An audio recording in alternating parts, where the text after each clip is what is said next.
صل على محمد وآل محمد.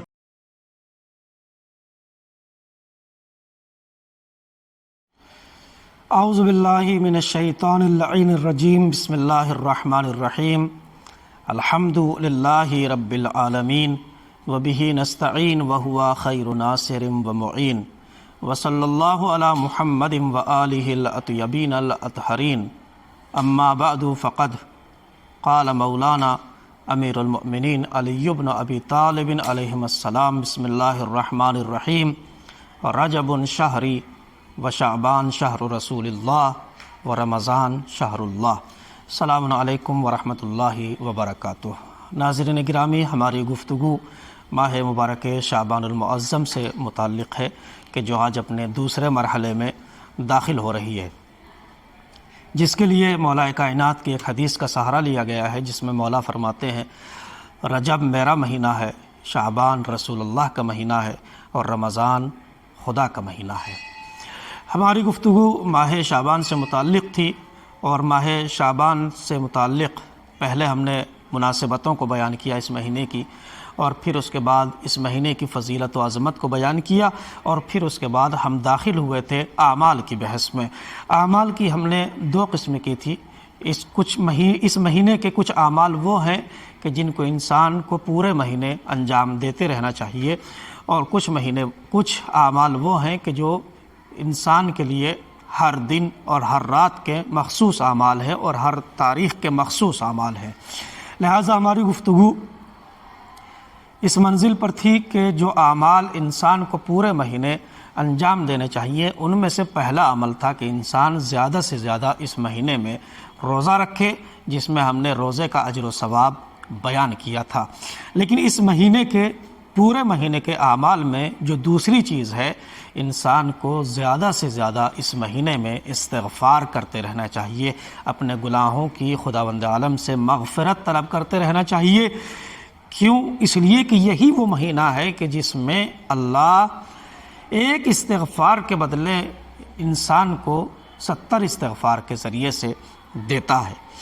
8ویں امام علی رضا علیہ السلام فرماتے ہیں من کان فی کل یوم من شعبان 70 مرہ استغفر اللہ واسألہ التوبہ. مولا فرماتے ہیں کہ جو بھی شعبان کے ہر دن 70 مرتبہ کہے استغفر اللہ واسألہ التوبہ، تو خداوند عالم اس کا بدلہ اور اس کا ثواب اس کو کیا دے گا؟ کتب اللہ براءۃ من النار، تو اللہ ایسے انسان کے لیے جہنم سے دوری لکھ دیتا ہے، یعنی اس کے لیے آتش جہنم کو حرام قرار دے دیتا ہے اور بہشت اس پر واجب قرار دے دیتا ہے. وَجَوَازًا عَلَى الصِّرَاط، اور جب انسان، آپ حضرات نے سنا ہوگا کہ جب انسان پل صراط سے گزرے گا تو اس کے قدموں میں لغزش ہوگی، لیکن یہاں پر مولا فرماتے ہیں کہ ماہ مبارک شعبان میں استغفار کا بدلہ اللہ پل صراط سے گزرنے کے لیے اس کو جواز عطا کر دیتا ہے، یعنی اس کو گزرنے میں وہاں سے مدد فرماتا ہے. وَأَدْخَلَهُ دَارَ الْقَرَار، اور اس کو بہشت اس کے لیے مقرر فرما دیتا ہے. پل صراط سے گزرنے کے لیے اس کو پروانہ لکھ دیتا ہے، دوزخ کو اس کے لیے حرام قرار دے دیتا ہے، اور پھر جنت کو اس کے لیے واجب قرار دے دیتا ہے، جو صرف اور صرف 70 مرتبہ استغفر اللہ واسألہ التوبہ ماہ شعبان میں کہے.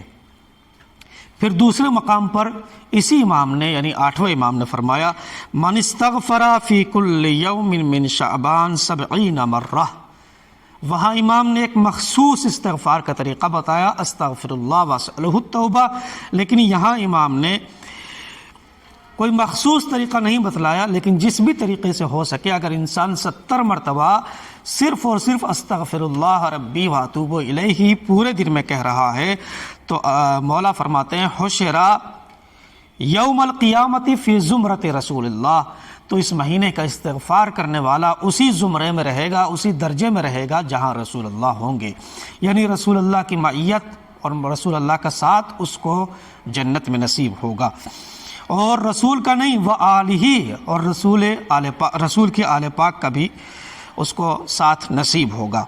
وَوَجَبَتْ لَهُ مِنَ اللَّهِ الْكَرَامَةُ، اور پھر اس مہینے کے استغفار کرنے والے کا احترام، اکرام و تعظیم اللہ اپنے اوپر واجب قرار دے دیتا ہے۔ یہ دوسرا عمل۔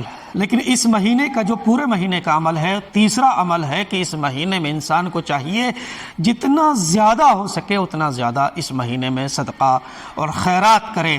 اسی لیے روایت میں ہے کہ اس مہینے میں صدقہ دو، چاہے وہ ایک کھجور کے دانے کی برابر ہی کیوں نہ ہو۔ چھٹے امام سے ایک روایت ہے، چھٹے امام سے سوال ہوا، مولا اس مہینے کا سب سے بڑا عمل کیا ہے، سب سے بہترین عمل کیا ہے؟ تو مولا نے فرمایا اس مہینے کا سب سے بہترین عمل یہ ہے کہ انسان کو چاہیے کہ جتنا زیادہ ہو سکے اس مہینے میں استغفار کرے اور اللہ کی راہ میں صدقہ دے۔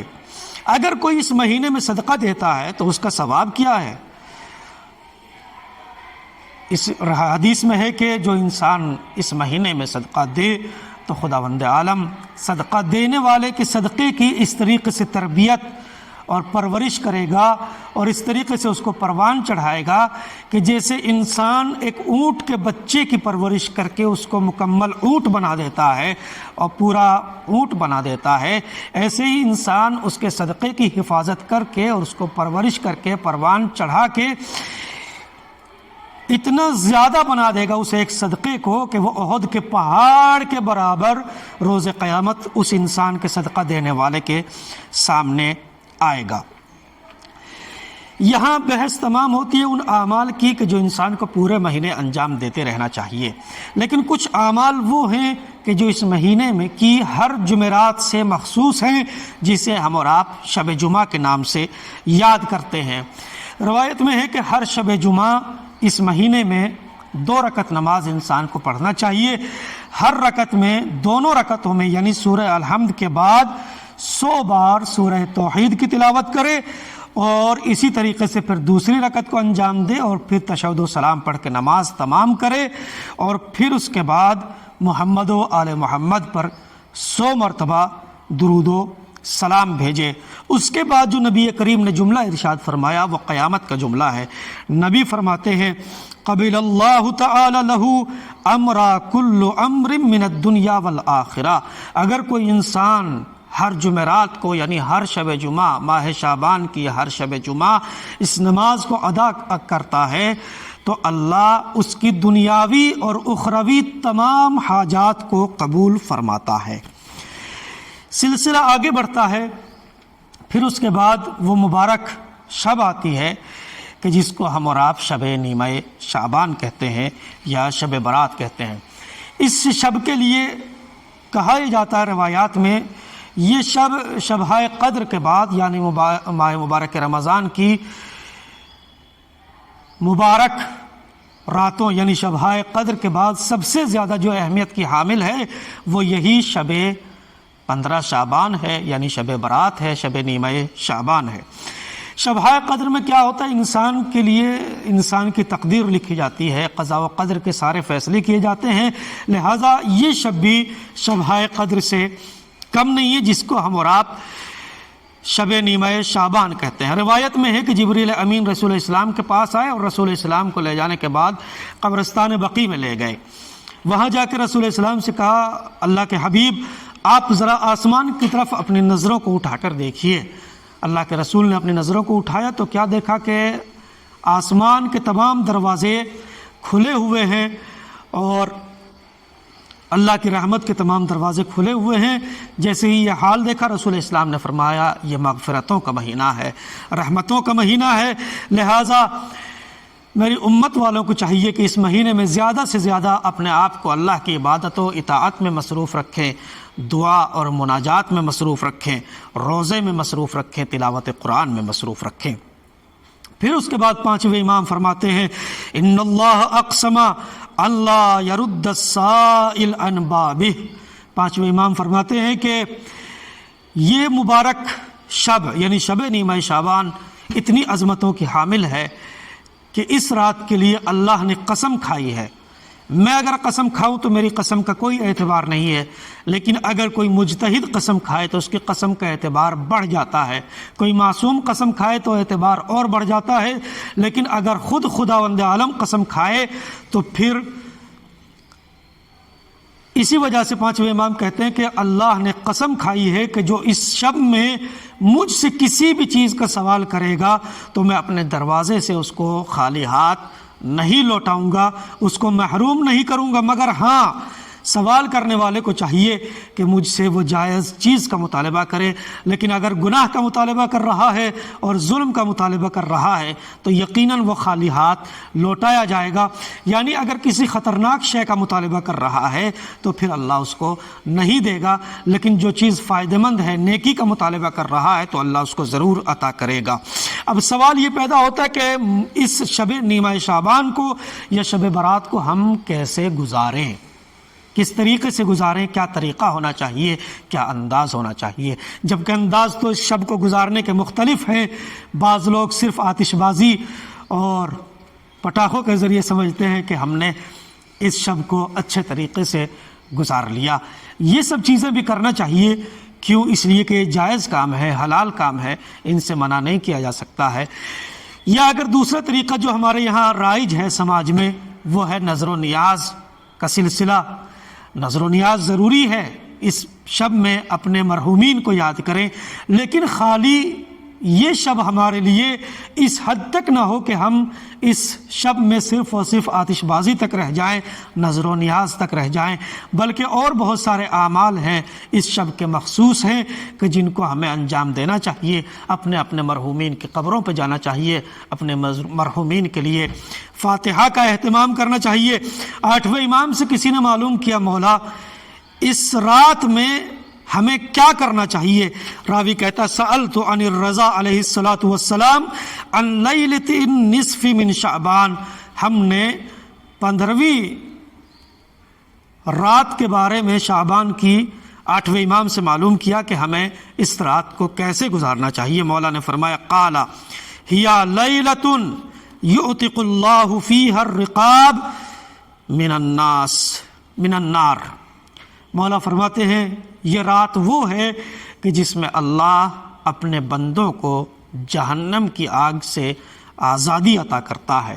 سوچنے والی بات ہے، جس رات میں اللہ اپنے بندوں کو جہنم کی آگ سے آزاد کر رہا ہو اور آزادی دے رہا ہو تو پھر اس کو اللہ کی عبادت میں گزارنا چاہیے یا دنیاوی خرافات میں گزارنا چاہیے۔ پھر سوال کیا مولا کیا اس رات کو کوئی مخصوص اعمال ہیں کہ جن کو ہم انجام دے سکیں؟ مولا نے کہا ویسے تو مخصوص اعمال ہیں، لیکن اگر تمہارا دل کچھ اور اچھا کام کرنے کا چاہے، کچھ اور نیکی کرنے کا چاہے تو تمہیں چاہیے کہ اس مہینے، اس شب میں یعنی شب نیمہ شعبان میں تمہیں نماز جعفر طیار ادا کرنا چاہیے کہ جو اعمال کی کتابوں میں جس کا طریقہ موجود ہے۔ لیکن شب نیمہ شعبان، شب برات کے میں مختصر طریقے سے کچھ اعمال ذکر کرتا ہوں۔ سب سے پہلا عمل اس شب کا یہ ہے کہ انسان غسل کرے۔ غسل کرنے کے بدلے میں اللہ اس کے تمام تر گناہوں میں تخفیف قرار دیتا ہے۔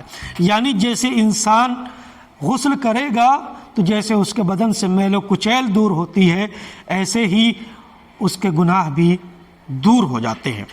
دوسرا عمل، انسان شب برات کو، شب نیمہ شعبان کو شب بیداری کی صورت میں گزارے، یعنی جاگ کر گزارے، اور خالی جاگنا نہ ہو بلکہ اپنے آپ کو دعا میں مصروف رکھے، نماز میں مصروف رکھے، تلاوت قرآن میں مصروف رکھے، استغفار کے ساتھ اس رات کو جاگ کر گزارے۔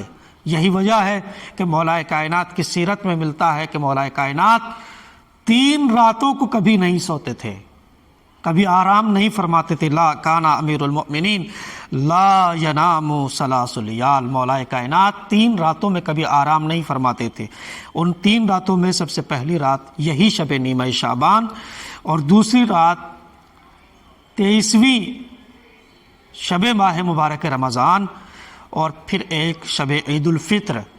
چوتھے امام کی بھی سیرت میں ملتا ہے کہ چوتھے امام شب نیمہ شعبان کو جاگ کر گزارا کرتے تھے اور اس رات میں آرام نہیں فرمایا کرتے تھے، اور اپنے ماننے والوں کو، اپنے چاہنے والوں کو بھی حکم دیا کرتے تھے کہ اس رات کو جاگ کر گزارو۔ کیوں؟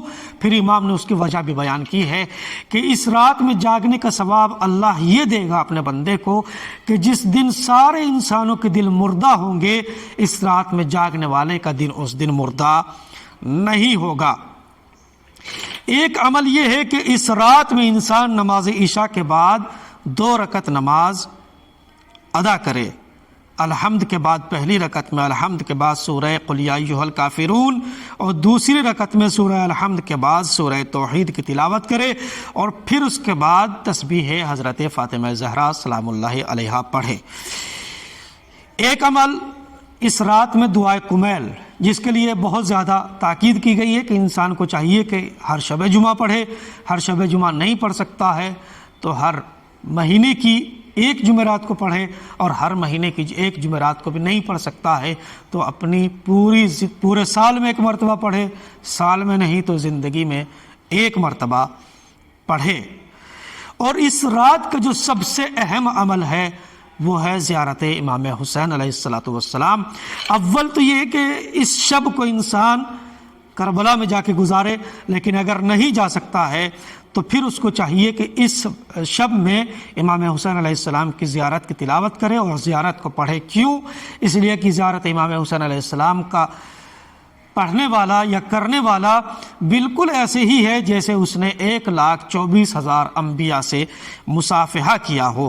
لیکن اگر خالی اس رات میں کہیں تنہائی کی جگہ پر جا کر اور آسمان کی طرف دیکھ کے انسان خالی ایک جملہ کہہ دے، السلام علیک یا ابا عبداللہ، السلام علیکم ورحمۃ اللہ وبرکاتہ، خداوند عالم اس زیارت کے جملے کے عوض میں اور بدلے میں اللہ اس بندے کو حج و عمرے کا ثواب عطا کرتا ہے۔ بہت ساری دعائیں، بہت سارے اعمال اور بھی نقل ہوئے ہیں جو آپ کو اعمال کی کتابوں میں مل جائیں گے۔ پروردگار ہم سب کو اپنی عبادت و اطاعت کی توفیق عنایت فرما۔ پروردگار ہمیں اس مہینے میں زیادہ سے زیادہ روزے کی، مناجات کی، دعاؤں کی توفیق عنایت فرما۔ وآخر دعوانا ان الحمد للہ رب العالمین، والسلام علیکم ورحمۃ اللہ وبرکاتہ۔